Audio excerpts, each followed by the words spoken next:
दिव्यातील हिंदी भाषेचा पेपर असणाऱ्या शाळेवरती दिवा मनसेने कारवाई केली आहे।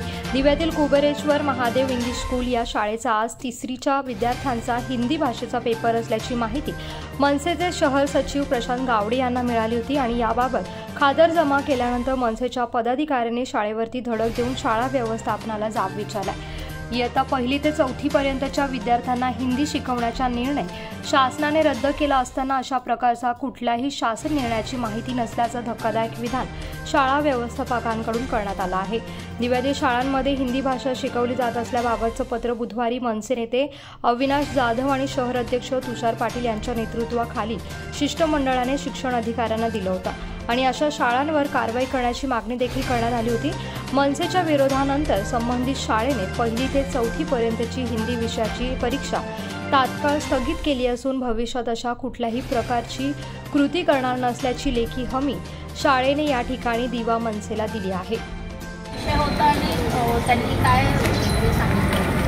आमच्याकडे या शाळेच्या संदर्भामध्ये काही पालकांनी तक्रारी केल्या होत्या की या शाळेमध्ये शासनाने जो निर्णय काढलेला आहे की हिंदी भाषा सध्या जो 1ली ते 4थीची होता की हिंदी भाषा शिकवायची नाही, तर तरीसुद्धा या शाळेमध्ये हिंदीचा आज पेपर आहे अशी माहिती आम्हाला मिळाली होती। तर त्या संदर्भामध्ये आम्ही शहानिशा केली फोनवरती। तेव्हा इथल्या ज्या प्रिन्सिपल आहेत त्यांच्याशी आमचं बोलणं झाल्यानंतर त्यांनी सांगितलं की हो आमच्याकडे आज तिसरीचा विषय। तर आम्ही सर्व पदाधिकारी आज या शाळेमध्ये आले होतो आणि त्यांना आम्ही शासनाच्या नियमांची आठवण करून दिली।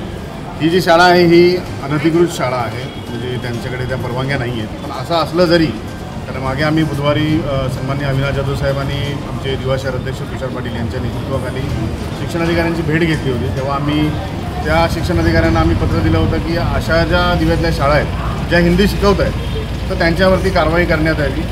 तर त्यांनी सांगितलं होतं की आम्ही 1-2 दिवसामध्ये काढतो म्हणून आज सकाळी माझं त्यांच्याशी बोलणं झालं। आज या शाळेमध्ये येऊन आम्ही त्यांना हा विचारलं तर आम्ही जेव्हा आलो तेव्हा हा विषय सुरू होता, त्यांचे पेपर सुरू होते। जेव्हा प्रिन्सिपलला आम्ही विचारलं तर एक धक्कादायक गोष्ट अशी की त्यांचं म्हणणं आहे की आम्हाला माहितीच नाही की हिंदी शिकवायची नाही। म्हणजे मला हे समजत नाही की दिवा शहर हे महाराष्ट्रात आहे की नाही आहे। इथले जे शिक्षण अधिकारी आहेत किंवा इथले जे गट शिक्षण अधिकारी आहेत यांचं काम आहे की या शाळांना याची माहिती देणं आणि त्यांचंही काम आहे, कारण जर त्या आज शाळा चालवत आहेत तर त्यांनाही हे माहिती असलं पाहिजे की शासनाचे कोणते नवीन GR येत आहेत, कोणते निर्णय येत आहेत। हे काही माहिती नसताना ते सरळ हिंदी भाषा विषय शिकवत आहेत, त्याच्या परीक्षा घेत आहेत। आज आम्ही त्यांना विचारलं, त्यांनी आम्हाला सांगितलं की आमची चुकी झाली। त्याबद्दल त्यांनी आम्हाला हे लेखी पत्र दिलेलं आहे की बाबा त्याबद्दल आम्ही दिलगिरी व्यक्त करतो की पुढे भविष्यात जोपर्यंत शासनाचा नवीन निर्णय येणार नाही तोपर्यंत आम्ही कुठल्याही पद्धतीचं हिंदी भाषा शिकवणं किंवा त्याच्या परीक्षा हे आम्ही करणार आहोत।